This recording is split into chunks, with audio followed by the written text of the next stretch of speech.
ప్రార్థన చేసుకుందాం. మమ్మల్ని మిక్కిలిగా ప్రేమించిన మా గొప్ప దేవా నైనా తండ్రి, స్తోత్రం నైనా, స్తోత్రం తండ్రి. ఇదిగోనైనా ప్రభా, ఎనలేని నీ ప్రేమను ప్రవక్తి నీకే స్తోత్రాలు చెల్లించుకుంటున్నాం తండ్రి. నువ్వు చూపిస్తున్న కృపను, కాపుదలను బట్టి నీకే కృతజ్ఞతాస్తుతులు చెల్లిస్తున్నాం దేవా. ఎంతో గొప్ప దేవుడవు తండ్రి. ఇదిగోనైనా ప్రభా, ఆకాశం నుండి నువ్వు చూచుచున్న దేవుడవు తండ్రి. ఇదిగోనైనా ప్రభా, నువ్వు నరమాత్రుడో కాదు తండ్రి ప్రభా. నీవు ప్రేమించి వారికి ప్రభా తగిన సమయంలో వారికి కావలసిన నువ్వు ఆరి అక్కర్లన్నీ తీరుస్తానని వాగ్దానం చేసిన దేవుడవు తండ్రి. ఇదిగోనైనా ప్రభా, అందుని బట్టి నీకే స్తోత్రం చెల్లించుకుంటున్నాం తండ్రి. గత ఆదివారం మొదలుకొని ఇంతవరకు ప్రభా, నీ కాపుదలు మమ్మల్ని అందరినీ భద్రపరిచి ప్రభా క్షేమంగా సజీవులుగా నీ సన్నిధిలోకి తీసుకుని వచ్చినందుకు నీకే కోటి కోటి స్తోత్రాలు చెల్లించుకుంటున్నాం తండ్రి. ఎంతో మందికి లేని గొప్ప భాగ్యాన్ని ప్రభా నీవు మాకు ప్రేమించి మాకు అనుగ్రహించినందుకు నీకే స్తోత్రం చెల్లిస్తున్నాం దేవా. ఇదిగోనైనా ప్రభా, ఈ సమయంలో ప్రభా నీ ఆరాధన కొరకు ప్రభా మా హృదయాలను సిద్ధం చేసుకొని చుండగా ప్రభా నీవు మాతో ఉండమని అడుగుచున్నాం తండ్రి. ఇదిగోనైనా ప్రభా, ఎక్కడ ఒకరిద్దరు ఉంటారో వారి మధ్యలో నేను ఉంటానని ప్రభా వాగ్దానం చేసిన దేవుడు తండ్రి. చిన్న మందగా చేరి ప్రభా నిన్ను స్తుతించడానికి, నిన్ను ఆరాధించడానికి మేమందరం కూడి ఉండగా ప్రభా మా మధ్యలో నీవు ఉన్నావని నమ్ముచున్నాం తండ్రి. ఇదిగోనైనా ప్రభా, స్తుతులలో, ఆరాధనలో ప్రభా, బల్లలో ప్రభా, అలాగే మెసేజ్లో ప్రభా, అన్ని విషయాల్లోనూ ప్రభా నీ తోడు, నీ కృప, కాపుదల మాకు దయచేయమని అడుగుచున్నాం తండ్రి. ఇదిగోనైనా ప్రభా, ఎలాంటి ప్రభావాంతరాలు లేకుండా ప్రభా అన్ని విషయాల్లోనూ ప్రభా నీ కృపలో, కాపుదల మమ్మల్ని అందరినీ నడిపించమని ఈ ఆరాధన మొదటి నుంచి తుది వరకు నీ చేతికి అప్పగించుకుంటూ ఈ ఆరాధన నీకే సమర్పించుకుంటున్నాం తండ్రి. దయచేసి అందరం ఉంచుందామండి. నా నీతి సూర్యుడా, మన దేవుడు నీతి సూర్యుడు అండి. ఆయనని మనం ఎవరితో కూడా సరిపోల్చలేమండి. అలాంటి గొప్ప దేవుడు మన దేవుడు. అలాంటి దేవుడు మనకు తోడుగా ఉండి మనం ముందు నడిపిస్తున్నందుకు, ఈ వారమంతా మనం ఇంతవరకు నడిపించినందుకు దేవునికి స్తోత్రాలు చెల్లించుకుంటూ మనందరం ఆయనను ఘనంగా ఆరాధించుకుందాం.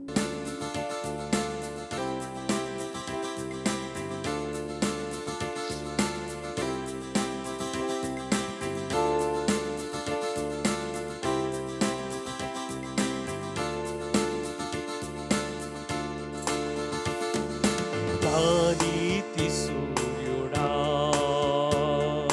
భువినేలు యేసయ్యా, నా నీతి సూర్యుడా, భువినేలు యేసయ్యా, సరిపోల్చలేను నీతో కనులైన వారిని, సరిపోల్చలేను నీతో కనులైన వారిని.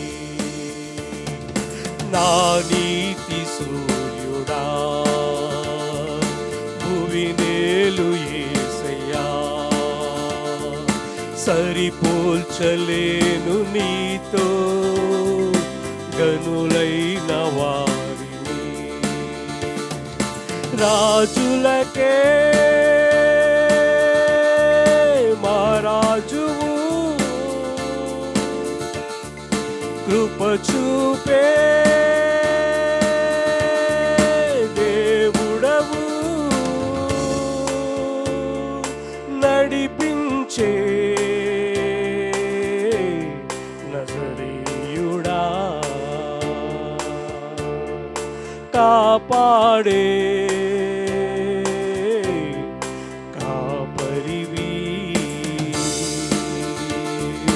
నా నీతి సూర్యుడా, భువినేలు యేసయ్యా.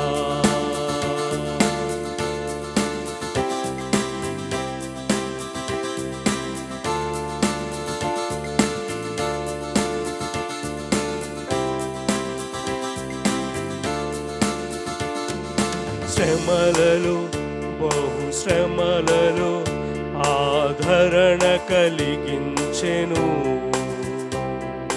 వాక్యమే, కృపావాక్యమే నన్ను వీడని అనుబంధమై.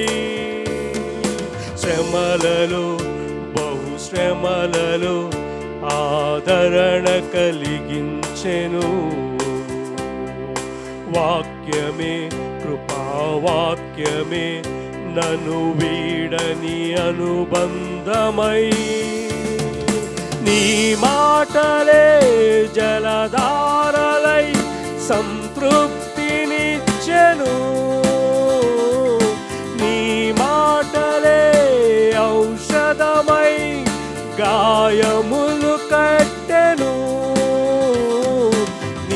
మాటే మధురం రాజులకే మహారాజువు కృప చూపే దేవుడవు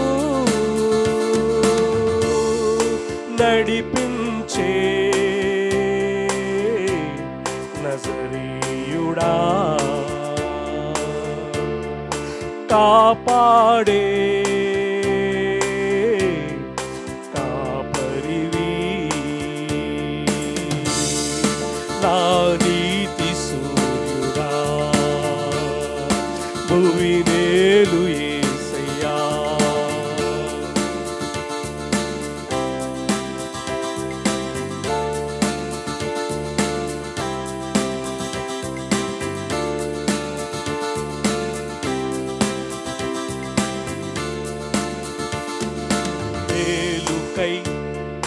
సమస్తమును జరిగించుచున్నావు నీవు ఏదియు కొదువ చేయవు నిన్నాశ్రయించిన వారికి మేలుకై సమస్తమును జరిగించుచున్నావు నీవు ఏదియు కొదువ చేయవు నిన్నాశ్రయించిన వారికి భీకరమైన కార్యములు చేయుచున్నవాడా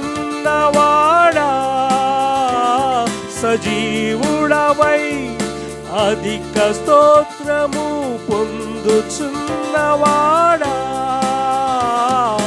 గణపరతును నిన్నే రాజులకే మహారాజువు కృప చూపే దేవుడవు నడిపించే నజరీయుడా కాపాడే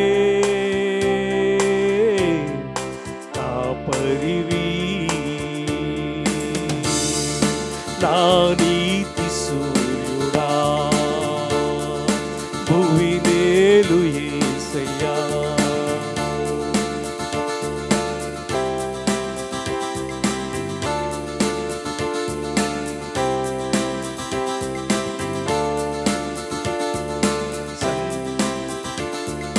సంగమై నీ స్వాస్థ్యమై నన్ను నీ ఎదుట నిలపాలని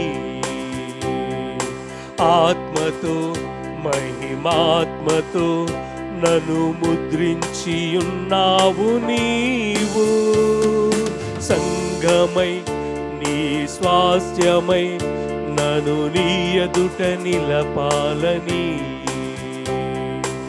ఆత్మతో మహిమాత్మతో నన్ను ముద్రించి ఉన్నావు నీవు వరములతో ఫలములతో నీకై బ్రతకాలని తుది శ్వాసాని సన్నిధిలో విజయం చూడాలని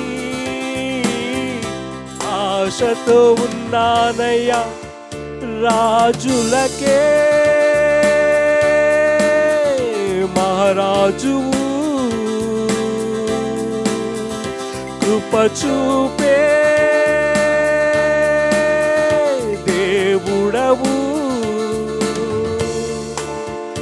నడిపించే నజరీయుడా కాపాడే కాపరివి నా నీతి సూర్యుడా భువినేలు యేసయ్యా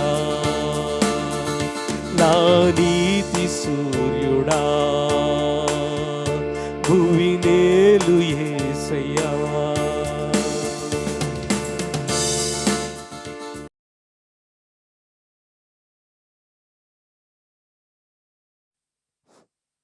ప్రభువైన యేసుక్రీస్తు వారి పరిశుద్ధమైన నామంలో ఇక్కడ నిలబెట్టినటువంటి దేవునికి ఈ అవకాశం ఇచ్చినటువంటి సంఘ కాపరికి, సంఘ సభ్యులకి ముందుగా వందనాలు తెలియజేసుకుంటున్నాను. వాక్యంలోకి వెళ్ళే ముందుగా ఒక చిన్న ప్రార్థన చేసుకొని మనం వాక్యంలోకి వెళ్దాం. దయచేసి అందరూ తలలు వంచి కళ్ళు మూసుకున్నట్లయితే ప్రార్థించుకుందాం. పరిశుద్ధుడా, ప్రేమమయుడా, నీ యొక్క పరిశుద్ధమైన నామానికి ఎనలేని స్తుతులు, స్తోత్రాలు నాయన. ఎన్నిక లేని మమ్మల్ని నాయన ఇక్కడ నిలబెట్టి నాయన మిమ్మల్ని ఆరాధించడానికి, మిమ్మల్ని ప్రార్థించడానికి ఇచ్చిన గొప్ప ధన్యతను బట్టి నీకు ఎనలేని స్తుతులు, స్తోత్రాలు. దేవుడా తండ్రి, నిజమే తండ్రి, ఎంతోమందికి ఈ భాగ్యం లేదు నాయన, మాకు ఇచ్చారు నాయన. మీరు మమ్మల్ని ఇక్కడ సజీవుగా ఉంచారంటే నాయన దానికి ఒక కారణం ఉంది. కాబట్టి ఇప్పుడు చెప్పబోయే వాక్యం ఇక్కడ ఏ మనసుకు ఏ అవసరం అయి ఉంటున్నదో ఆ వాక్యాన్ని విత్తండి. విత్తిన వాక్యాన్ని ఫలింపజేయమని నాయన మీ నోటి బోరగా నన్ను వాడుకోమని నజరేయుడైన యేసుక్రీస్తు వారి పరిశుద్ధమైన నామంలో బతిమలాడి వేడుకుంటున్నాం పరమ తండ్రి. ఆమేన్. దేవుని నామానికి మహిమ కలుగును గాక. ఈరోజు వాక్యాంశము దేవునికి కృతజ్ఞతాస్తుతులు చెల్లించడం. దేవునికి కృతజ్ఞతాస్తుతులు చెల్లించడం అనేది ఎంతో ప్రాముఖ్యమైనది క్రైస్తవులుగా మనకి. ఎందుకంటే దేవునికి కృతజ్ఞతాస్తుతులు చెల్లించడానికి పెద్ద పెద్ద కారణాలు అవసరం కాకపోవచ్చు, పెద్ద పెద్ద కారణాలే ఉండాలని కూడా కాదు. ఎందుకంటే పెద్ద పెద్ద కారణాలకు మనం ఎలాగో దేవుని స్తుతిస్తాం, కానీ ప్రతి విషయంలో దేవుని స్తుతించాలని దేవుడు కోరుకుంటున్నాడు. ఎందుకంటే ఒక ఎగ్జాంపుల్ చెప్తాను. రోజుకి ఒక చిన్న దోమకాటు వల్ల ఎంతమంది చనిపోతున్నారో తెలుసా? దోమకాటు వల్ల నెలకి 7,000 మంది చనిపోతున్నట్లుగా ఒక సర్వేలో తేలింది. అదేవిధంగా అన్నం లేకుండా, భోజనం లేకుండా నెలకి 7,000 మంది చనిపోతున్నట్లుగా కూడా బైబుల్ హిస్టారికల్గా రికార్డులో మనకి తేలింది. దోమకాటు వల్ల దాదాపు సంవత్సరానికి 2 కోట్ల మంది చనిపోతున్నారంట. అన్నం లేక 7,000 మంది నెలకు చనిపోతున్నారంట. నీళ్లు లేకుండా కొన్ని లక్షల మంది చనిపోతున్నారంట. అంటే దేవుడు మనకి కూర్చున్న దగ్గరికి అన్నాన్ని తీసుకొని వస్తున్నందుకు దేవుడికి కృతజ్ఞతాస్తుతులు చెల్లించాలి. మనకి రోజుకి ఎన్ని దోమలు కుడితే మనకే తెలియదు, కానీ అన్ని దోమలు కుట్టినప్పటికీ మనల్ని ఏం చేశాడు దేవుడు? సురక్షితంగా కాపాడు. కొన్ని లక్షల మంది చనిపోతుంటే ఆ సంఖ్యలో మనం చేర్చలేదు దేవుడు. దాన్ని బట్టి కూడా మనం దేవుని కృతజ్ఞతాస్తుతులు చెల్లించాలి. ఒక వాక్యాన్ని మనం చదువుకుందాం. 1 తెస్సలోనిక 5:18.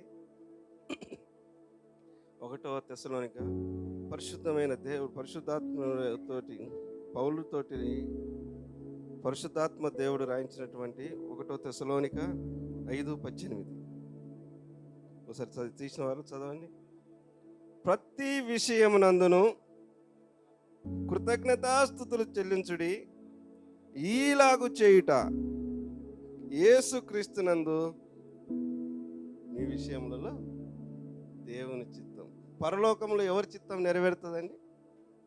దేవుని చిత్తం. భూమి అందు కూడా ఎవరి చిత్తం నెరవేరాలి? దేవుని చిత్తం నెరవేరాలి. పరలోకంలో దేవుడి చిత్తమే, భూమి అందు దేవుని చిత్తమే. అలాగే సేమ్ ఇలాగే ఈ ఎలా స్తుతిస్తున్నాడు దావీదు భక్తుడని మనం చూసినట్లయితే కీర్తనలు 103:1. కీర్తనలు 103:1. నా ప్రాణమా యెహోవాను సన్నతించుము, నా అంతరంగంలో ఉన్న సమస్తమా ఆయన పరిశుద్ధ నామమును సన్నతించు. ఆయన ప్రాణంతో చెప్పుకుంటున్నాడు, ఆయన ప్రాణంతో సమాన రక్తంతో చెప్పుకుంటున్నాడు. ఏమంటే ఆయన చేసిన ఉపకారములలో దేనిని మరవద్దు. తెస్సలోనిక పత్రికలో పౌలు గారితో దేవుడు రాయిస్తున్నాడు ఏంటంటే, ప్రతి విషయమునందును కృతజ్ఞతాస్తుతులు చెల్లించే వారముగా మనం ఉండాలి. అసలు కృతజ్ఞతాస్తుతులు ఎలా చెల్లించాలి అనేది ఒక ప్రశ్న. కృతజ్ఞతాస్తుతులు చెల్లించాలంటే 3 అంశాలు ఉన్నాయి. సమయం ఉంటే మొత్తం చెప్తాను, లేదంటే 1-2 చెప్పేసి ముగిచ్చేస్తాను.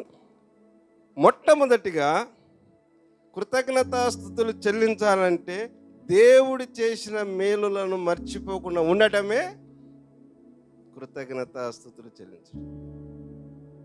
మన జీవితంలో దేవుడు ఏదైతే మేలులు చేశాడో అవి మర్చిపోకుండా ఉంటే ఆటోమేటిక్గా నువ్వేం చేస్తావంట? కృతజ్ఞతాస్తుతులు చెల్లిస్తావు. ఎప్పుడైతే దేవుడు మన జీవితంలో ఎన్ని అద్భుతాలు చేసినా, ఎన్ని మేలులు చేసినా మర్చిపోయామనుకోండి, మన నోట్లో నుంచి కృతజ్ఞతాస్తుతులు రావు. దేవుడు చేసిన ప్రతి విషయాన్ని మనం గుర్తు ఎప్పుడైతే పెట్టుకుంటామో అప్పుడే మన కృతజ్ఞతాస్తుతులు వచ్చేస్తాయి ఆటోమేటిక్. ఒక చిన్న ఎగ్జాంపుల్ చెప్తాను. ఇశ్రాయేలు ప్రజల్ని మనం తీసుకుందాం. దేవుడు ఐగుప్తు దేశంలో నుంచి, బానిస సంఖ్యల నుంచి, ఎంతో ఘోరమైన పరిస్థితుల్లో నుంచి ఉన్నటువంటి వారిని విడిపించి అక్కడ ఎన్నో అద్భుత కార్యాలు మోషే ద్వారా దేవుడు చేయించాడు. అవన్నీ కన్నులారా చూశారు ఇశ్రాయేల్ జనాంగం. దాని తర్వాత అక్కడ నుంచి విడిపించబడి అరణ్య మార్గంలో కూడా, వాళ్ళు నడుస్తున్న మార్గంలో కూడా ఎన్నో అద్భుతాలు చేశాడు. ఎగ్జాంపుల్, ఎర్ర సముద్రాన్ని 2 పాయలుగా చీల్చడం అయితేనేమి, ఆ ఆకాశం నుంచి మన్నాను కురిపించడం అయితేనేమి, ఆహార రూపంలో మాంసముని వారికి ఇప్పించడం అయితేనేమి, మారాను మధురంగా మార్చడం అయితేనేమి, ఎన్నో అద్భుతాలు చేసినప్పటికీ వారు మోషే మీద, దేవుడి మీద వాళ్ళు ఏం చేస్తున్నారంట? సనుక్కుంటూనే ఉన్నారు. అయితే దేవుడు ఏం చేశాడు తెలుసా? అరణ్యములో పండుటాకుల వలె వారిని రాల్చిపడేశాడు. ఎన్ని చేసినా కూడా వాళ్ళకి ఏం లేదు, కృతజ్ఞత లేదు. కృతజ్ఞత అనేది ఎంతో ప్రాముఖ్యమైనది దేవుడి విషయంలో. ప్రతి విషయంలో నువ్వు నిద్ర పోయే ముందు కృతజ్ఞతాస్తుతులు చెల్లించాలి, అన్నానికి కూర్చున్న ముందు కృతజ్ఞతాస్తుతులు చెల్లించాలి, నిద్ర పోయే ముందు కృతజ్ఞతాస్తుతులు చెల్లించాలి, ఇంటి నుంచి బయటికి పోయేటప్పుడు కృతజ్ఞతాస్తుతులు చెల్లించాలి. ప్రతి విషయం అంటే ఇంకా అన్నీ వస్తాయి దీంట్లో. మన జీవితం, మనం ఉదయం లేచిన దగ్గర నుంచి పండుకునే దగ్గర వరకు మనం ఏదైతే చేస్తామో ప్రతి విషయము ఆయనకి కృతజ్ఞతాస్తుతులు. ఎగ్జాంపుల్, మనందరం ఇక్కడ కూర్చున్నామంటే కూడా ఆయనకి దేవుడి కృతజ్ఞతాస్తుతులు చెల్లించాలి. ఎంతోమందికి లేదు ఈ భాగ్యం. కాబట్టి దేవుడికి ప్రతి విషయంలో మనం ఏం చేయాలి? కృతజ్ఞతాస్తుతులు చెల్లించాలి. భూమి మీద నరులదు ఎలాంటి వారో తెలుసా? ఈ భూమి మీద మనం జీవించే కాలం అంటే యుద్ధకాలం అంట.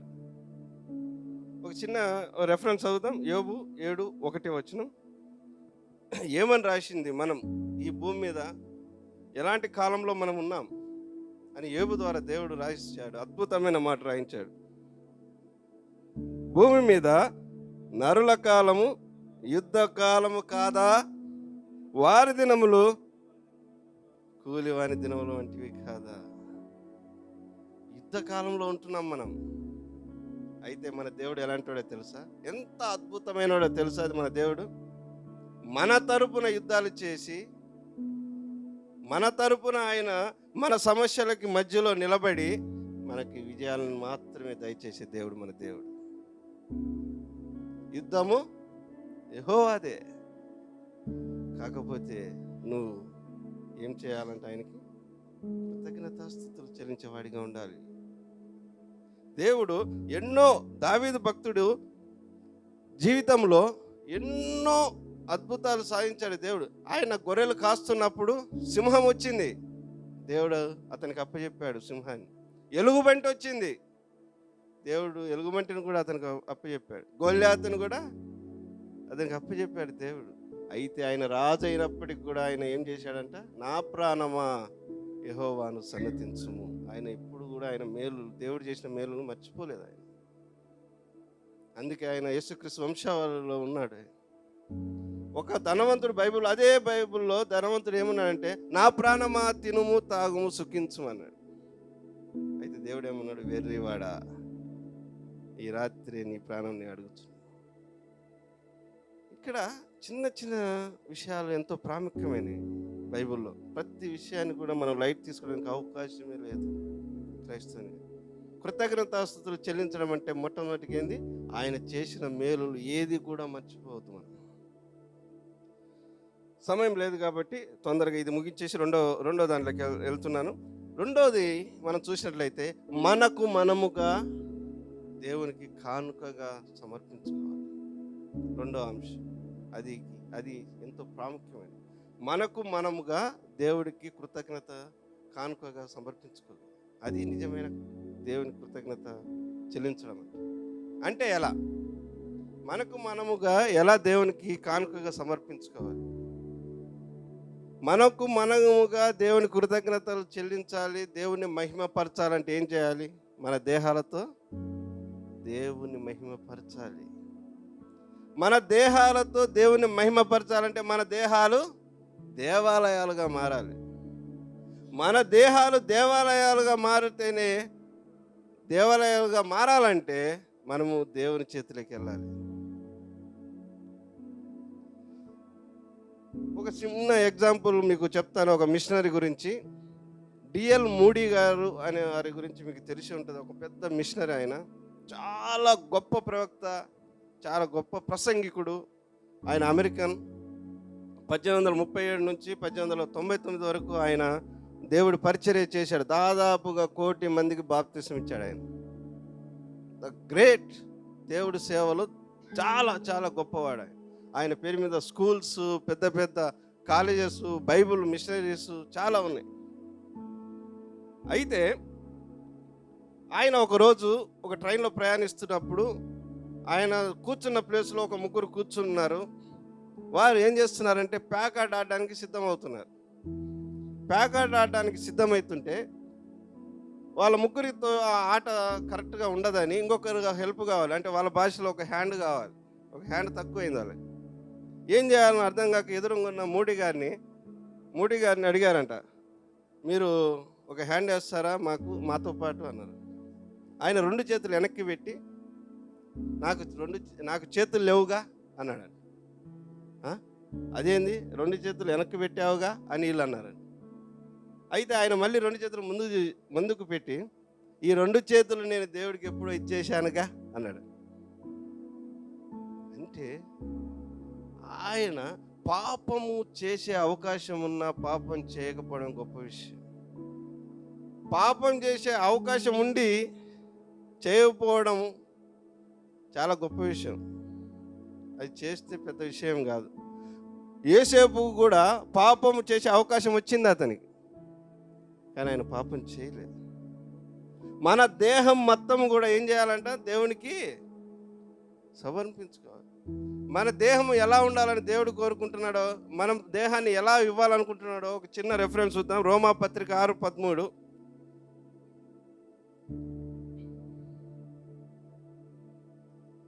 రోమాపత్రిక 6:13.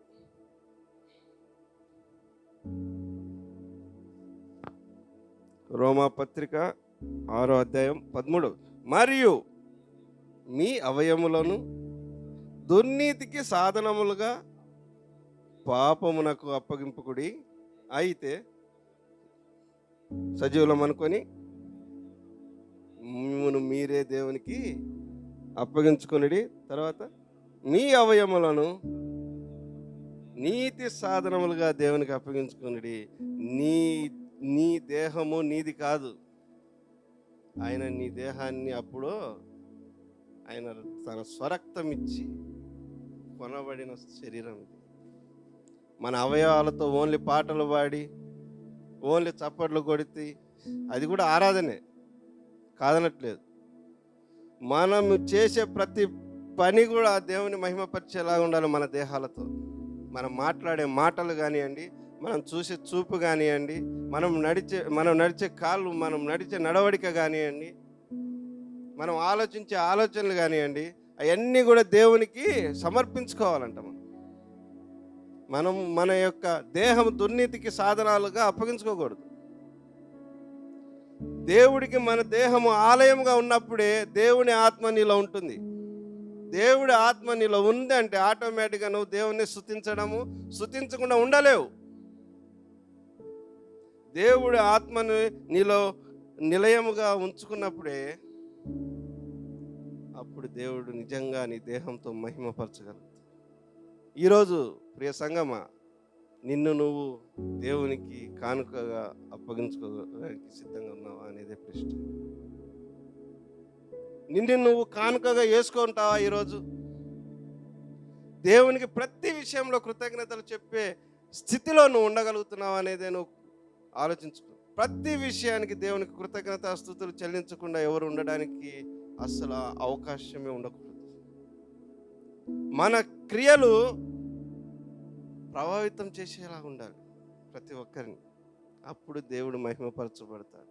దేవుడు కృతజ్ఞతాస్తుతులు చెల్లించిన వారంగా మనం ఉంటాం. కాబట్టి ఇన్న వాక్యాన్ని మీరు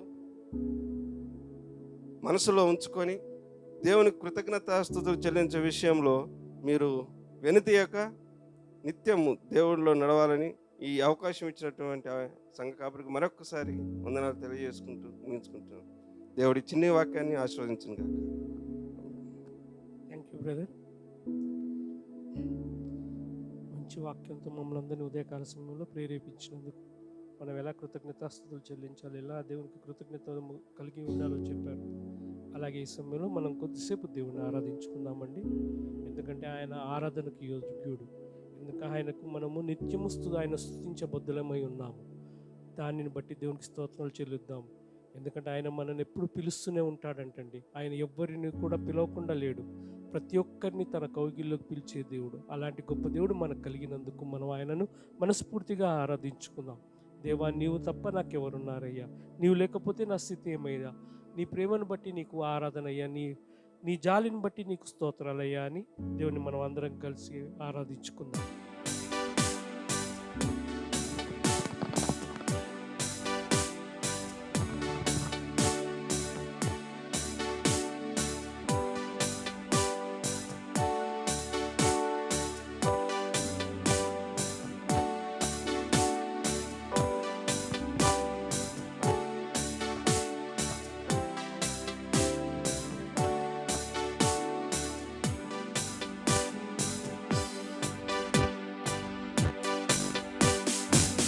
ఆరాధనకు యోగ్యుడా, నిత్యము స్తుతించెదను.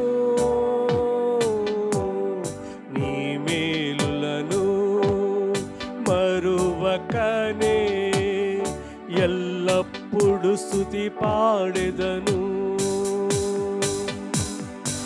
ఆరాధనకు యోగ్యుడా, నిత్యము స్తుతించెదను.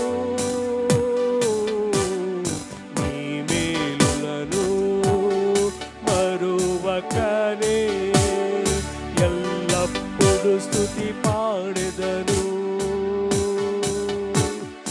ఆరాధనా ఆరాధనా ఆరాధనా ఆరాధనా, నీ ప్రేమకై ఆరాధనా, నీ జయమకై ఆరాధనా, నీ మేలులకై ఆరాధనా, నీ దీవెనకై ఆరాధనా ఆరాధనా ఆరాధనా ఆరాధనా ఆరాధనా.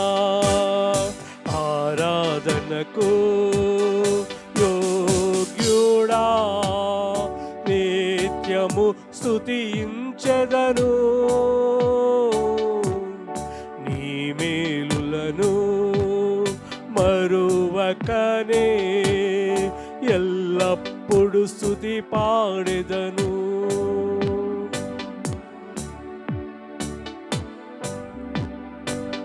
అవునండి, ఆయన దినమిల్ల తన చేతులు చాచి మనం నిలుస్తున్న దేవుడు అండి. ఆయన కౌగిలిలో మనం చేర్చుకోవడానికి ఆయన ఎదురు చూస్తున్న దేవుడు. అలాంటి దేవుడు ప్రేమను కలిగిన మనము ఈ నూతన సంవత్సరంలో ఈ 3వ వారంలో ఆయన ప్రేమించడానికి మనకి ఇచ్చిన గొప్ప భాగ్యాన్ని బట్టి దేవునికి స్తోత్రాలు చెల్లిద్దాం. ఎనబట్టి ప్రభా, ఎనలేని నీ ప్రేమను బట్టి, నీ కృపను బట్టి, నీ కాపుదలను బట్టి నీకే స్తోత్రం తండ్రి. నా పూర్ణ హృదయముతో నిన్ను సన్నతిస్తానయ్యా. నీ కరుణను బట్టి నీకే కృతజ్ఞతాస్తుతులు చెల్లిస్తున్నాను దేవా. నీ కాపుదలలో మమ్మల్ని ఇంతవరకు భద్రపరిచినందుకు నీకే స్తోత్రాలు దేవా అని అడుగుదాం. దినమెల్ల నీ చేతులు చాచి నీ కౌగిలిలో కాపాడుచుంటివే. దినమెల్ల నీ చేతులు చాచి నీ కౌగిలిలో కాపాడుచుంటివే. నీ ప్రేమ నీ జాలి నీ కరుణకై నా పూర్ణ హృదయముతో సన్నుతింతును. నీ ప్రేమ నీ జాలి నీ కరుణకై నా పూర్ణ హృదయముతో సన్నుతింతును. ఆరాధనా ఆరాధనా ఆరాధనా ఆరాధనా నీ ప్రేమకై ఆరాధనా నీ జాలికై ఆరాధనా నీ ప్రేమకై ఆరాధనా నీ జాలికై ఆరాధనా ఆరాధనా ఆరాధనా ఆరాధనా ఆరాధనా ఆరాధనకు యోగ్యుడా నిత్యము స్తుతించెదను. నీ మేలులను మరువకనే ఎల్లప్పుడు స్తుతి పాడెదను.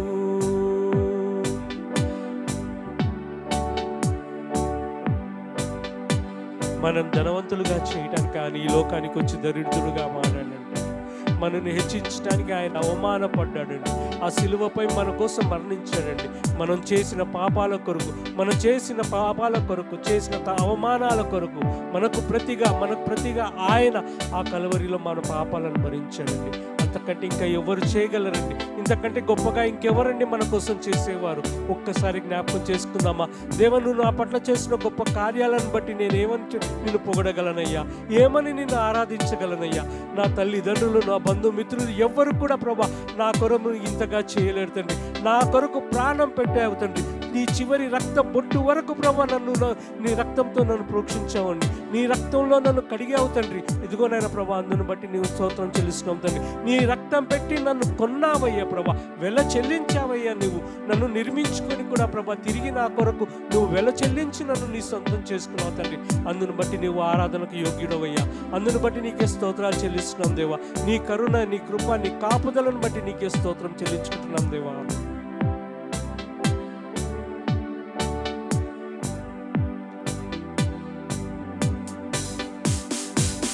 ధనవంతులుగా చేయుటకు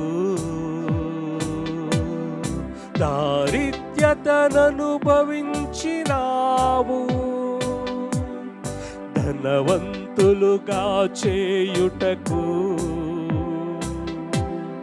దారిద్ర్యతననుభవించినావు. హెచ్చించి గణపరచిన నిర్మలాత్ముడా, నా పూర్ణ హృదయముతో సన్నుతింతును. హెచ్చించి గణపరచిన నిర్మలాత్ముడా, నా పూర్ణ హృదయముతో కొనియాడెదను.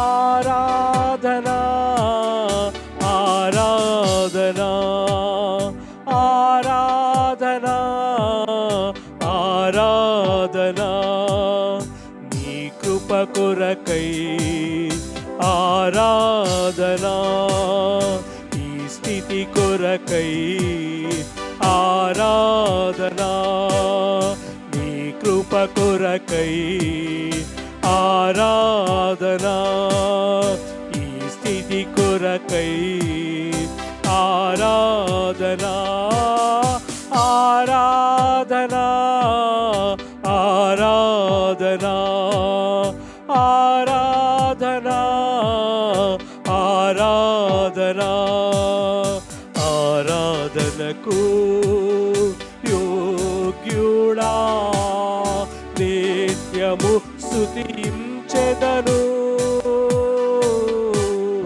నీ మేలులను మరువకనే ఎల్లప్పుడు స్తుతి పాడెదను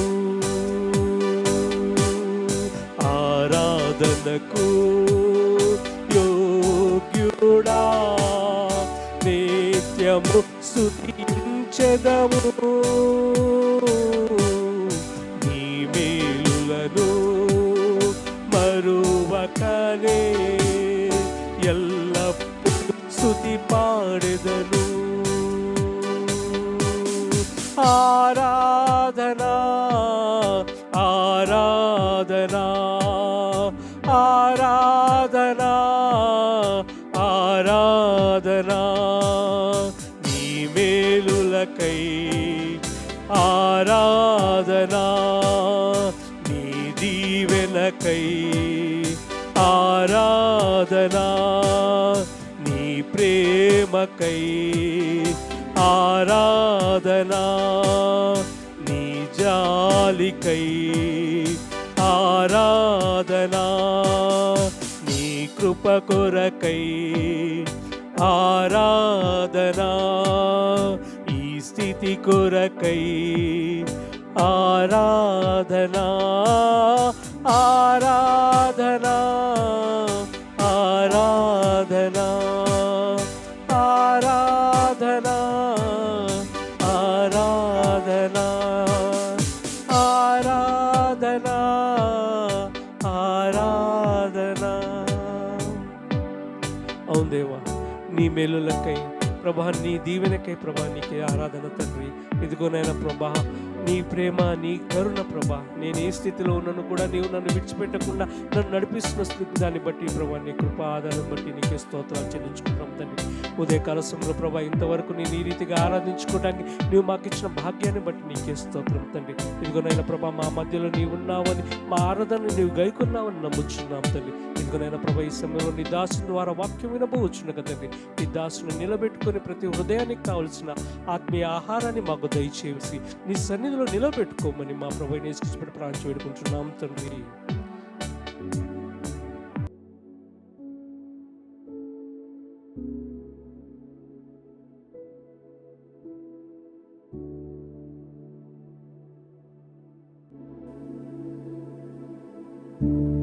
చక్కని వాక్యాన్ని విన్నాం మరి ఇప్పుడు దాకా మరి విన్న వాక్యాన్ని మరి ఆలోచన చేస్తూ ఉండాలి. ఏదో విన్నాము మంచిగా బాగుంది వాక్యం అనేది కాకుండా విన్న వాక్యాన్ని ధ్యానం చేస్తూ ఉంటే అది మనకి ఆశీర్వాదం కదా. రైట్. రెండవ దినవృత్తాంతముల గ్రంథము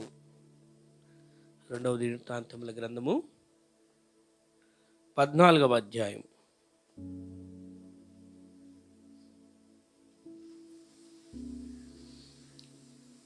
14వ అధ్యాయంలో 1 నుండి 5 వరకు 6 వరకు మనం చదువుదాము. 1 నుండి 6 వరకు ఒక వచనం నేను, ఒక వచనం మీరు చదువుదాం. ఈరోజు స్టార్టింగ్ వచనం మీరు స్టార్ట్ చేయండి. 1 2 3 స్టార్ట్.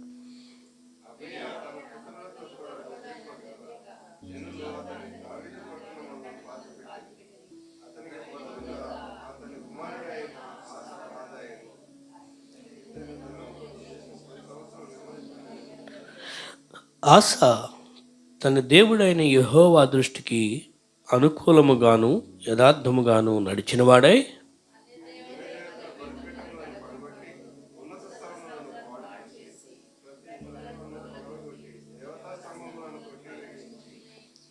వారి పితరుల దేవుడైన యెహోవాను ఆశ్రయించుటకును ధర్మశాస్త్రమును బట్టి విధిని బట్టి క్రియలు జరిగించుటకును యూదా వారికి ఆజ్ఞాపించి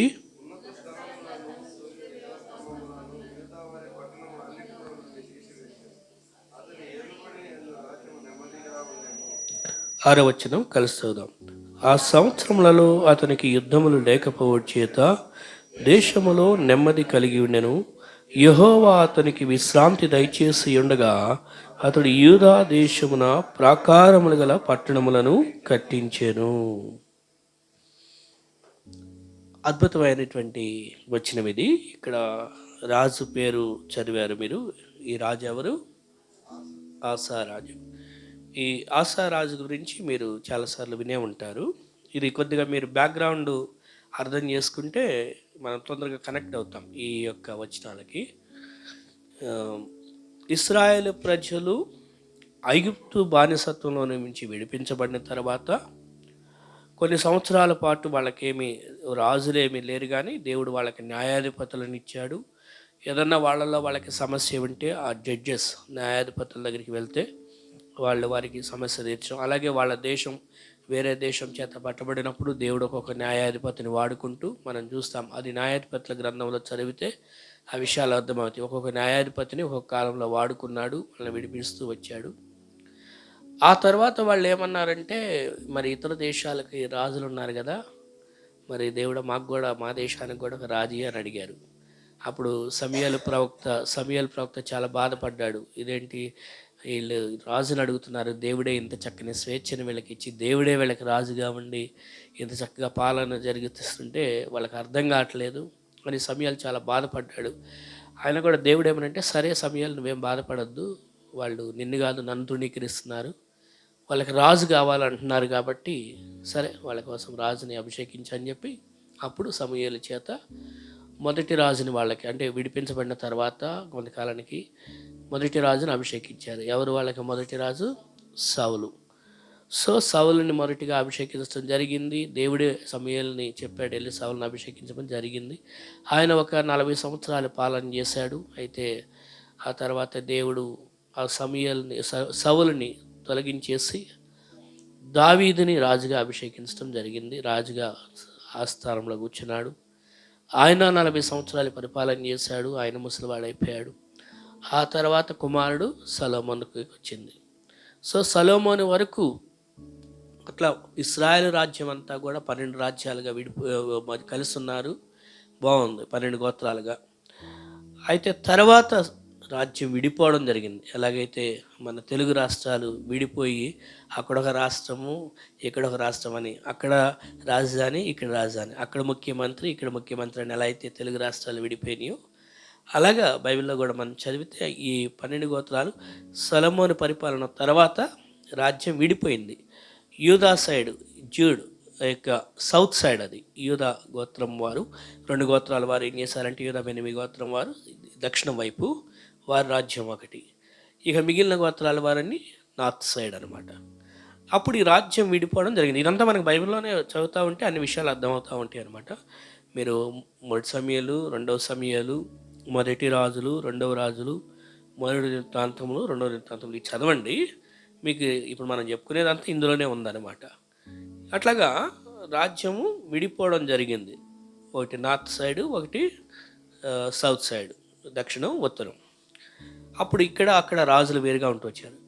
ఈ ఇశ్రాయేలు 10 గోత్రాల వారు ఉన్న ఈ రాజులు, కొందరు రాజులు ఆ రాజులు వాళ్ళ పరిపాలన చేస్తున్నారు.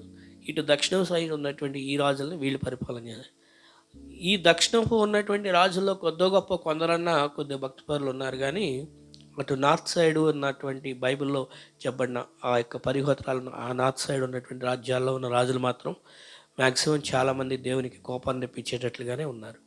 అందుకే వాళ్ళు తర్వాత అష్షూరీయుల చేత కొనుక్కోబట్టడం జరిగింది. అటు మీరు తర్వాత బైబిల్ చదివితే అర్థమయ్యేది ఏంటంటే, వాళ్ళని పరిపాలించిన తర్వాత, చాలా రాజులు పరిపాలించిన తర్వాత అటు అష్షూరు చేతికి వాళ్ళని అప్పగించేశాడు. వాళ్ళ రాజధాని సిరియా, సమరయ దగ్గర నుంచి వాళ్ళదంతా నాశనం అయిపోవడం జరిగింది. మళ్ళీ 100 సంవత్సరాల తేడాతో ఇక్కడ కూడా ఇటువైపు కూడా దక్షిణ దేశం వైపు కూడా ఇటువైపు ఎవరు వచ్చారంటే దేవుడు బబులోన్ని తెప్పించాడు. బబులోని నెబుకద్నెజరుని తీసుకురావడం, వాళ్ళు కూడా వివిధ దఫాలుగా వచ్చి ఇక్కడ వీళ్ళని యుద్ధం చేసి దక్షిణ దేశం వైపు తీసుకెళ్ళడం, ఇవన్నీ జరుగుతూ ఈ మనం చదివితే బైబిల్ హిస్టరీ మీరు చదవండి. ఈ సంవత్సరం 2025 సంవత్సరంలో మీరు ఎక్కువ ఈ బైబిల్ హిస్టరీలో బైబిల్లో ఉన్న ఈ రాజులు అటు కాలంలో ఉన్నటువంటి ఏం జరిగిన విషయాలు చదవండి.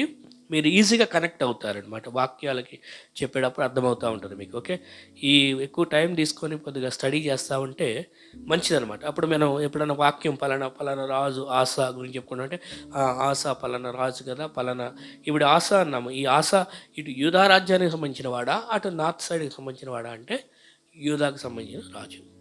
యూదా రాజుల్లో రాజ్యం విడిపోయిన తర్వాత యూదా రాజుల్లో ఈ ఆసా రాజు మూడవ రాజు అనమాట. ఎందుకంటే యూదా విడిపోయిన తర్వాత ఫస్ట్ యూదా రాజుల్లో సొలొమోను కుమారుడు పరిపాలన చేశాడు. ఆ తర్వాత అబియా పరిపాలన చేశాడు. అబియా అయిపోయిన తర్వాత ఆయన కుమారుడు ఇప్పుడు ఆసా మూడవ రాజు. ఓకే, ఇప్పుడు మనం సౌత్ సైడ్ దక్షిణ దేశం గురించి ఉన్నటువంటి పరిస్థితి గురించి చెప్పుకున్నాం. ఓకే, అది background. Okay, just for idea కోసం మీకు చెప్పాను. అయితే అతడు పరిపాలన చేసినప్పుడు ఏమని రాస్తుంది అంటే, ఇతని దినములలో దేశము 10 సంవత్సరములు నెమ్మది పొందెను అని మొదటి వచనంలో ఉన్నది. అంటే అది నిజంగా గొప్ప విషయం కదా. ఇప్పుడు ఎవరైనా పరిపాలన చేస్తున్నారు అంటే వారి పరిపాలన కాలంలో దేశము నెమ్మదిగా ఉందంటే అది చాలా ఆశ్చర్యపోవాల్సిన విషయం, చాలా సంతోషించదగిన విషయం, గర్వించదగిన విషయం. దినములలో ఎందుకని అలా జరిగింది, దేవుడు నెమ్మదిని ఎందుకు ఇచ్చాడు అని అంటే 2వ వచనంలో మనకు అక్కడ కనపడుతున్నది ఏంటంట.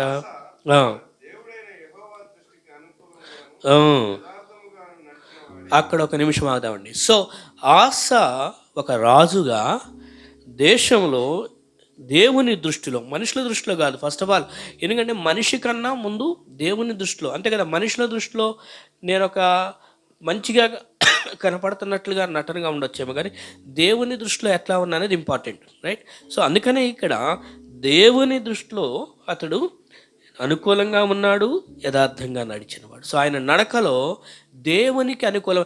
మనుషులకు ఈ రోజుల్లో చాలామంది మనుషులకు అనుకూలమైనటువంటి నడతలో నడిచేస్తే పర్వాలేదులే, అప్పటికప్పుడు రాజీ పడిపోవడం అది కదా.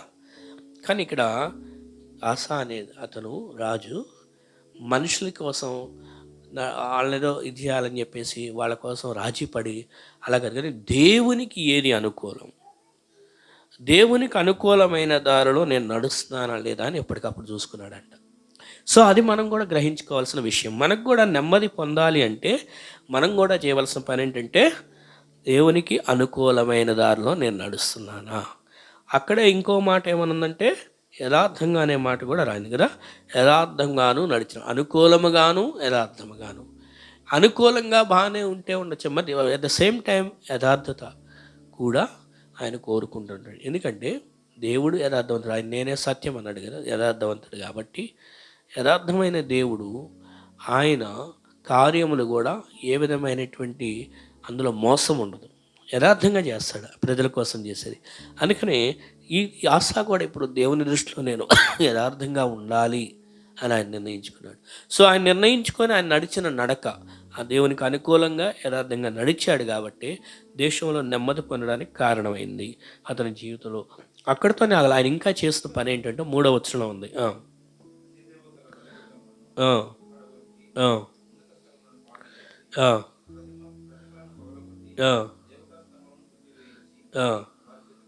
సో అక్కడ 3వ వచనంలో చూస్తే మెయిన్ అప్పటికి ఆ దేశంలో ఆ ప్రాంతంలో ఏదైతే ప్రజలు అలవాటు పడి కొన్ని రకాలైన ఈ దేవతల బలిపీఠాలు అవి ఉన్నాయో వాటిని పడగొట్టి పాడు చేసి అంటే ఆ యొక్క విగ్రహాలను తొలగించేశాడు, వాటిని కొట్టివేయించేశాడు. ప్రజలు వాటికి ఆకర్షితులవుతున్నారని, ప్రజలు వాటికి ఆరాధన చేస్తున్నారని చెప్పి ఆ యొక్క విగ్రహములను ఆయన తొలగించుతుంది. ఈ రోజుల్లో మన జీవితాల్లో కూడా అంటే లిటరల్గా కొన్ని రకాలైనటువంటి ఇలాంటి బొమ్మలు అలాంటి వాటికి మనం విగ్రహం చేయకపోయినా మన జీవితంలో కొన్ని రకాలైనటువంటి విగ్రహాలు ఏమైనా ఉన్నాయేమో, అవి మనకి దేవుణ్ణి ఆరాధించడానికి అడ్డుగా వస్తున్నాయేమో. కొందరికి డబ్బు అనే విగ్రహం ఉంటుంది, కొందరికి పలుకుబడి అనే విగ్రహం ఉంటుంది, కొందరికి అధికారం అనే విగ్రహం ఉంటుంది, కొందరికి ఇంకేదో. ఈ అన్ని విగ్రహాలుగా చెప్పుకోవచ్చు మనం. ఏదైతే దేవుని కన్నా మనం ఎక్కువ ప్రేమిస్తామో అది మన జీవితంలో విగ్రహంగా మారింది. ఇప్పుడు నేను నా ఫోన్ కూడా దేవుని కన్నా నా ఫోన్ని ఎక్కువ ప్రేమించాను అనుకోండి. ఈ రోజుల్లో చాలామందికి ఎక్కువగా విగ్రహం ఏదంటే ఫోనే ఒక విగ్రహం అయిపోతుంది చాలామందికి. సో నా దేవుని కన్నా కూడా నేను దేన్ని ఎక్కువ ప్రేమించినా అది నేను దానికి ప్రయారిటీ ఇస్తున్నానంటే అది విగ్రహం. సో వాటిని పడగొట్టి అంటే వాటిని ఆ క్రియలను మనం వదిలించుకొని కదా. ఎందుకనంటే ఏదైతే మనకి దేవుణ్ణి ఆరాధించడానికి అడ్డొస్తుందో అది నిజంగా ఉండకూడదు కదా, అది ఇబ్బందికరమైన విషయం. అందుకని వాటిని పడగొట్టాడు.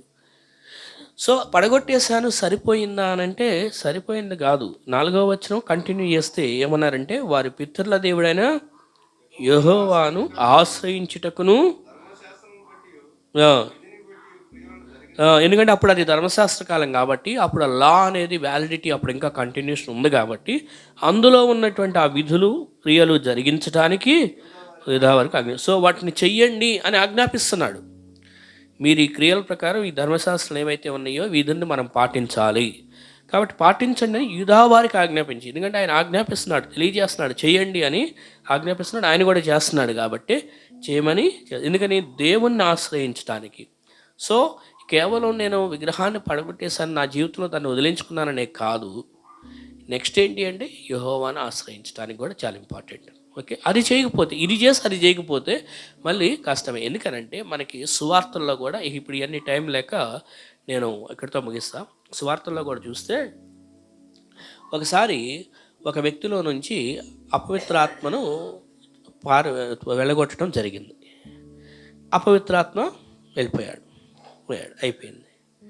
తర్వాత ఆ వెళ్ళిపోయి వదలగొట్టబడిన అపవిత్రాత్మ అక్కడక్కడక్కడక్కడ తిరిగి ఎక్కడ ప్లేస్ లేక ఒకసారి మళ్ళీ నేను ఎక్కడి నుండి వచ్చాను ఒకసారి వెళ్ళొద్దామని చెప్పేసి అక్కడికి వస్తే ఆ ఇల్లు ఎలా ఉందంట, మంచిగా ఊడ్చి అలా క్లీన్గా పెట్టుంది. అప్పుడు ఆహా ఇది చాలా ఖాళీగా బాగుందని చెప్పేసి, మంచిగా ఎంటీ ప్లేస్ వెకేషన్ ఉందని చెప్పి ఇది ఇంకొక 7 దురాత్మలను తీసుకొని వచ్చిందంట.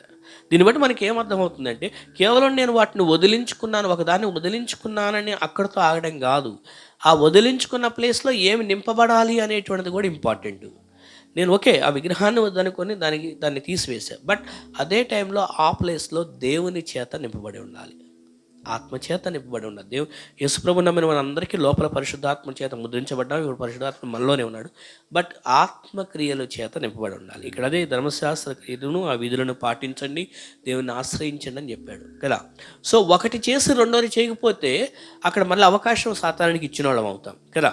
అందుకనే ఈ మాట గమనించాల్సింది ఏంటంటే, మనం జస్ట్ ఏది వదిలించుకోవడమే కాదు, ఏది చేయాలో కూడా అది చేయాలి. కాబట్టి దేవుని పిల్లలంగా 2 sides ఆఫ్ ద కాయిన్. ఎందుకంటే పాపము అనేటువంటిది 2 రకాల పాపం ఉన్నది. ఓకే, ఒకటిది సిన్స్ ఆఫ్ కమిషన్.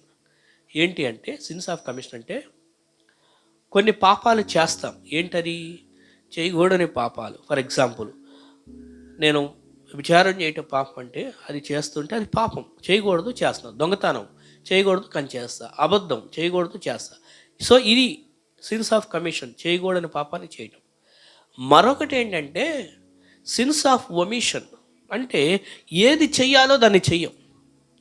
సో దాన్ని కూడా పాపంగా పరిగణించారు బైబిల్లో. నువ్వు ఏది చెయ్యాలో అది చేయకపోతే కూడా పాపమే. ఫర్ ఎగ్జాంపుల్, దేవునికి సువార్త, దేవుని యొక్క కృతజ్ఞతాస్తుతులు చెల్లించాలి దేవునికి. దేవుని కృతజ్ఞతాస్తుతులు చెల్లించకపోయినా కూడా పాపమే. దేవుని సన్నిధికి రావాలి, నేను రాకపోయినా పాపమే. వాక్యంతో ప్రార్థనతో దేవుని సమయం గడపాలి, అది కూడా చేయకపోతే పాపమే. సో కేవలం నేను ఈ తప్పు వదిలించుకున్నాను, లేకపోతే పలానా పాపం చేయట్లేదు అనుకొని అక్కడితో ఆగిపోకుండా ఏది చెయ్యాలో కూడా దాన్ని చేయకుండా ఉంటే కూడా అది కూడా తప్పులోకి వెళ్ళిపోతాం. కాబట్టి ఈ భాగంలో నుంచి మనకి ఈరోజు నేర్పించేది ఏంటంటే, ఇక్కడ ఆయన వేటిని తొలగించేశాడో వాటిని తొలగించాడు, అట్ ద సేమ్ టైం ఏమి చెయ్యాలో వాటిని కూడా చేయండి అని ఆయన చేస్తూ చెప్తున్నాడు అనమాట. కాబట్టి దేవుని పిల్లలంగా ఈరోజు వాక్యం మనకి ఏంటంటే, మన జీవితాల్లో ఏటిని వదిలించుకోవాలో వాటిని వదిలించుకుంటే మన దేశంలో, అంటే మన కుటుంబాల్లో, మన యొక్క సంఘంలో, మన జీవితంలో నెమ్మది పొంది ఉంటాం. అలా కాదు అని అనుకుంటే నెమ్మది అనేది ఉండదు. సో వదిలించుకోవాల్సిన వాటిని వదిలించుకోవాలి, చేయవలసిన వాటిని చేయాలి. ఇక్కడ 3 సార్లు మీరు గమనించారా, మనం చదువుకున్న 6 వచనాల్లో కూడా నెమ్మది కలిగి ఉండెను, యెహోవా అతనికి విశ్రాంతి దయచేసి ఉండగా అనే మాటలు గమనించారా. సో ఈ విషయాలని మనం, ఈ వచనాలను ఇంకా మనం తర్వాత కంటిన్యూ చేసుకుందాము, తర్వాత వచ్చే వారం దేవుని చిత్తమైతే. సో కానీ ఈరోజుకి వాక్యం ఏంటంటే, దేవుని దృష్టిలో దేవునికి అనుకూలంగా యథార్థంగా నడిచేవారమై ఉందాం. దేవుని యొక్క కార్యాలు ఏం చేయాలో వాటిని చేసేవారంగా ఉందాం. వేటిని మన జీవితాల్లో నుంచి విడిపించుకోవాలో వదిలించుకోవాలో వాటిని వదిలించుకుందాం, వీటిని విడిచిపెట్టాలో వాటిని విడిచిపెడదాం. ఏ తప్పులైతే చేస్తున్నామో చేయకూడదు వాటిని విడిచిపెడదాం. ఏది దేవునిలో చెయ్యాలో వాటిని చేయలేకపోతుంటే వాటిని చేయటం కొరకు మనం హృదయాలు ముందుకు తీసుకువెళ్ళి, దేవా నేను ఇది చేయట్లా నీ కోసం కానీ ఇక్కడ నుండి చేస్తాను అని ఆ విధంగా మనం ముందుకి సాగుదాం. అటువంటి కృప దేవుడు మనకు దయచేయను గాక, యెహోవా నెమ్మది మనకి కలుగజేయను గాక.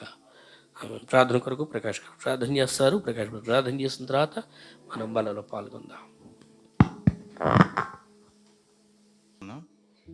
మహాపరిశుద్ధ కృపగల తండ్రి, నీ పాదాలకు వినలేని స్తుతులు స్తోత్రాలు చెల్లించుకున్నాం తండ్రి. ఈ నూతన సంవత్సరంలో మరొక ఆదివారం తండ్రి నాయన మమ్మల్ని మీ సన్నిధికి నిలబెట్టినందుకు మీకు వందనాలు స్తుతులు స్తోత్రాలు చెల్లించుకున్నాం తండ్రి. ఎందరికో లేని భాగ్యాన్ని ప్రభావ మాకు ఇచ్చినందుకు మీకు వందనాలు చెల్లించుకున్నాం తండ్రి. ఎంతోమంది నశించిపోయారు ప్రభావ, మేము ఆ నశించిపోయిన వాటిలో మమ్మల్ని ఉంచుకున్న ప్రభావ నీ సన్నిధిలో నిలబెట్టినందుకు మరొకసారి మీ కృతజ్ఞతలు చెల్లించుకుంటూ నాయన ఈ వర్తమానం దీవించండి. మొదటి వర్తమానం తండ్రి, మరి నీకు కృతజ్ఞాస్తుతులు చెల్లించమని మీరు ఆజ్ఞాపిస్తున్నారు తండ్రి. అవును ప్రభావ తండ్రి, ప్రతి విషయంలో మీకు నాయన మీకు కృతజ్ఞాస్తుతులు చెల్లించే వారంగా తండ్రి మన హృదయం సిద్ధపరిచిన ఏ విషయంలో అయినా తండ్రి మేము తప్పిపోయిన ప్రభావ మనం సరిచేయమని పెట్టుకుంటున్నాం తండ్రి. అలాగే తండ్రి నేను ప్రతి విషయంలో స్థితించి కనపరిచే విధంగా మా కుటుంబాలు మా సంఘాలు ఉన్నట్టు కృప చూపించింది తండ్రి. అలాగే రెండో వర్తమానం ప్రభావ తండ్రి, వేదంగా అయితే ప్రభావ తండ్రి ఆశారాజు ప్రభావ మీకు యథార్థంగా నాయన నీకు నాయన నడిచాడు ప్రభావ. ఆ విధంగా తండ్రి మేము కూడా తండ్రి నాకు యథార్థంగా నాయన మీకు నడిచే విధంగా మమ్మల్ని కూడా మీరు ఆశీర్వదించిన ప్రభావ తండ్రి. మాలో ఏదైనా లోపాలు ఉండే ప్రభావాన్ని సరిచేయమని పెట్టుకుంటున్నాం తండ్రి. అన్ని విషయాలు మీరే మహిమ పొందమని పెట్టుకుంటూ మీ చిత్తం అయితే తండ్రి మరొకసారి తండ్రి మేమందరం కలిసి నీళ్ళు ఆనందించే భాగ్యం మాకు దయచేయమని సమస్త మహిమ ఘనత మీకే చెల్లించుకుంటూ నజరేయుని యేసుక్రీస్తు నామములో అడిగి వేడుకొని పొందుకున్న పరమ తండ్రి, ఆమేన్.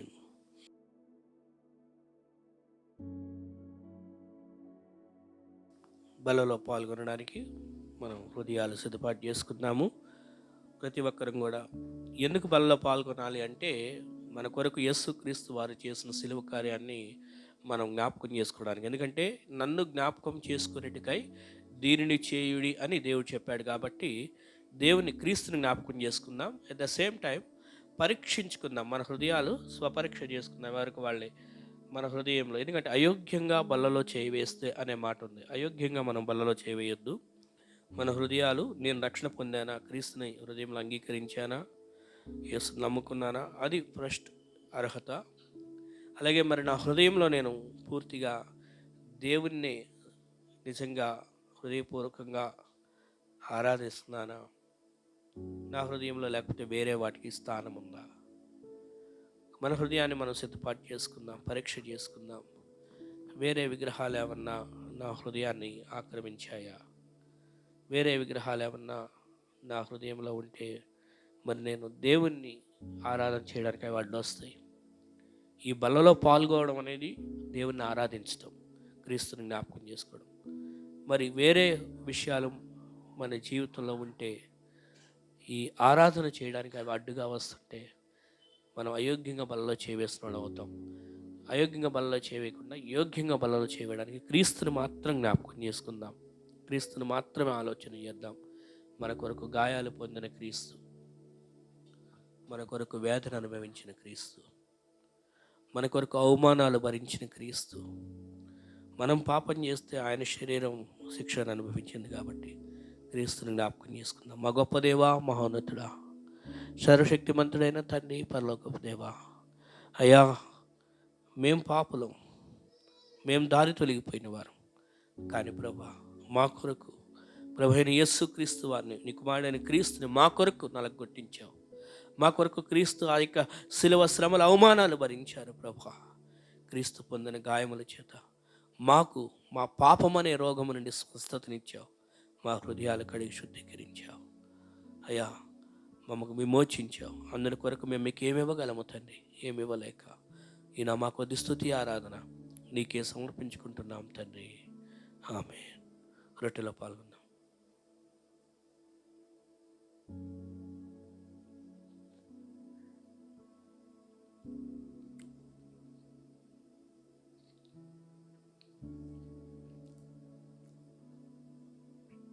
ఆ ప్రకారమే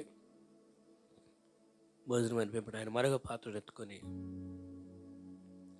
ఇది అనేకుల కొరకు చిందింపబడిన నా నిబంధన రక్తం, నన్ను జ్ఞాపకం చేసుకుంటే దీన్ని చేయడం చెప్పింది. కాబట్టి క్రీస్తుని జ్ఞాపకం చేసుకుందాం. మా గొప్ప దేవ, శాశ్వతమైనటువంటి తండ్రి, శాశ్వత కాలం నుండి శాశ్వత కాలం వరకు నివసించే నీవు, నీ శాశ్వతమైన ప్రేమను మా పట్ల చూపించావు.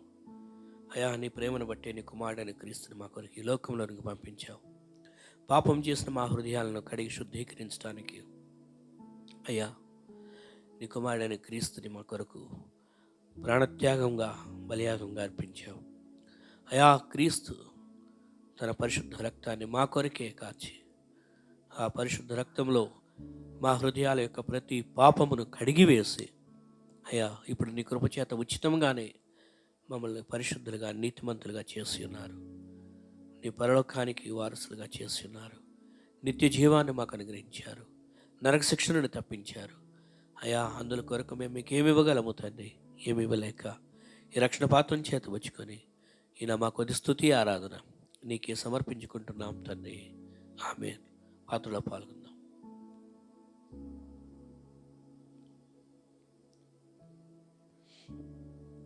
పరిశుద్ధుడైన తండ్రి, మహోన్నతుడా, మా కొరకు నీ కుమారుడైన క్రీస్తు పొందిన ఆ యొక్క శిలువ శ్రమలని ఈ విధంగా ఈ బల రూపంలో జ్ఞాపకం చేసుకునే అవకాశం మాకు ఇచ్చావయ్యా, నీకు వందనాలు.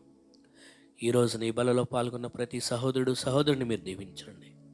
ఇక్కడ కూర్చున్న వారిలో తండ్రి ఎవరి హృదయాల్లో ఏ విధమైన మనోవేదన, దుఃఖము, కన్నీరు ఉందో నీకు తెలుస్తుంది. ఆ కన్నీటిని తుడిచే దేవుడవు నీవు, హృదయాలను ఆదరించే దేవుడవు నీవు. కాబట్టి ప్రభా, ఇక్కడ కూర్చున్న వారిని వారి హృదయాల్లో ఉన్న మనోవేదన తొలగించి ప్రతి విషయానికి సరిపోయిన జాలిన సహాయం నువ్వు చేస్తావని ధైర్యాన్ని ప్రతి ఒక్కరి గుండెల్లో మీరు నింపండి. ఎవరి సాతానుడి చేత శోధించబడుతున్నారో ఆ శోధనలో వారికి విజయం దయచేయండి. అయా, మరి క్రీస్తు ద్వారా రక్షణ పొందిన మేము ఇంకా ఈ లోకంలో నశించిపోతున్న వారందరూ ఉన్నారు. అయ్యా, సువార్త తెలియని వారికి మేము కూడా ఇంకా సువార్త ప్రకటించినట్లుగా మీరు మమ్మల్ని ఈ వారంలో వాడుకొనమని యేసు నామములో ప్రార్థించుకుంటున్నాం తండ్రి. ఆమేన్.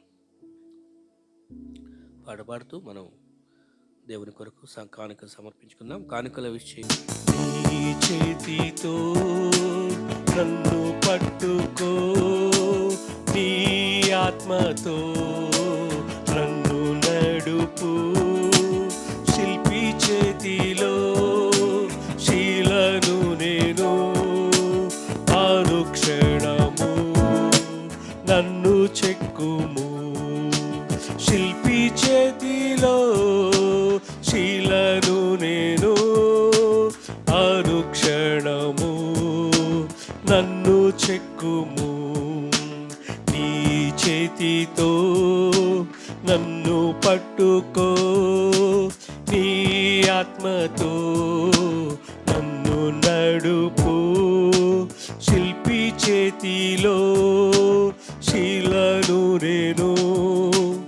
అనుక్షణము నన్ను చెక్కుము.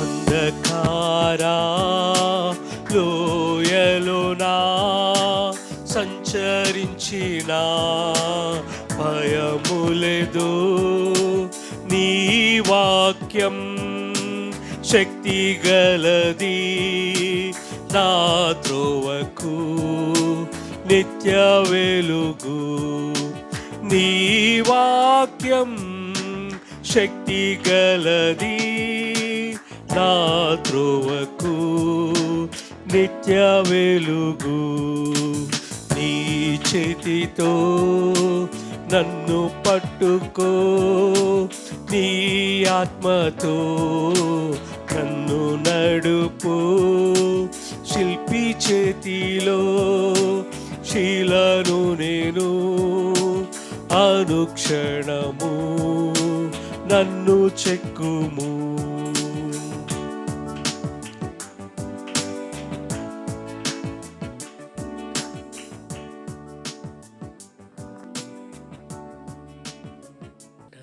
ప్రార్థన చేసుకొని ముగించుకుందాం.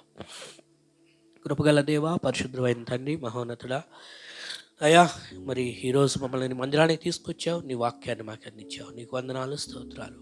అయ్యా, నీ వాక్యాలు విన్నట్లుగా అవును ప్రభా, మరి కృతజ్ఞతాస్తుతులు సమస్త విషయాల్లో ఎల్లప్పుడూ చెల్లించాం. అవును, కష్టం వచ్చినా, బాధ వచ్చినా, కన్నీరు వచ్చినా, అన్ని విషయాల్లో కూడా ప్రభా మేము మీకు థ్యాంక్స్ చెప్పుకునే హృదయాన్ని మా అందరిలో దయచేయండి. అలాగే ప్రభా, మరి నీ వాక్యంలో విన్నట్లుగా మేము నీ దృష్టిలో అనుకూలంగా యథార్థంగా నడుస్తూ ఏటిని మా జీవితంలో విడిచిపెట్టాలో ఆ విగ్రహాలను విడిచిపెట్టి వేటిని మా జీవితంలో నిర్మించుకోవాలో ఏటిని నా జీవితంలో మేము కట్టుకోవాలో వేటిని పాటించాలో వాటిని పాటించి ఉంటే మాకు నువ్వు నెమ్మదిస్తానన్న ఆశా జీవితంలో ఆశాకాలంలో నెమ్మది ఇచ్చినట్లుగా మాకు నువ్వు విశ్రాంతి దయచేసే దేవుడు కాబట్టి నీకు వందనాలు.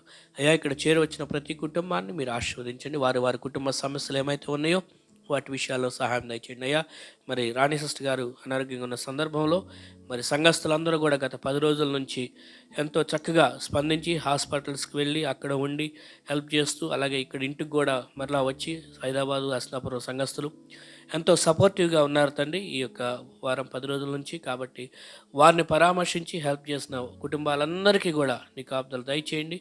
ఇగో ప్రభా, సంఘంలో ఎవరికి ఎలా ఉన్న పరిస్థితులు అందరూ కూడా ఆ విధంగా స్పందిస్తూ ఒకరికొకరు ప్రార్థనారూపకంగా హెల్ప్ చేసుకుంటూ సహకారులుగా పరిచారకులుగా ఉండేటకు సహాయం చేయండి అయ్యా. ఇక్కడ చేరవచ్చిన ప్రతి బిడ్డను మీరు ఆశీర్వదించండి ఈ రోజున. అలాగే తండ్రి, బలలో పాల్గొన్న సహోదరులను ఆశీర్వదించండి. ఇక ప్రభా, ఇచ్చిన కానుకను బట్టి నీ స్తోత్రాలు. ఎవరైతే వారి హృదయంలో తండ్రి ప్రేరేపణతో ఇచ్చారో వారిని దీవించండి తండ్రి.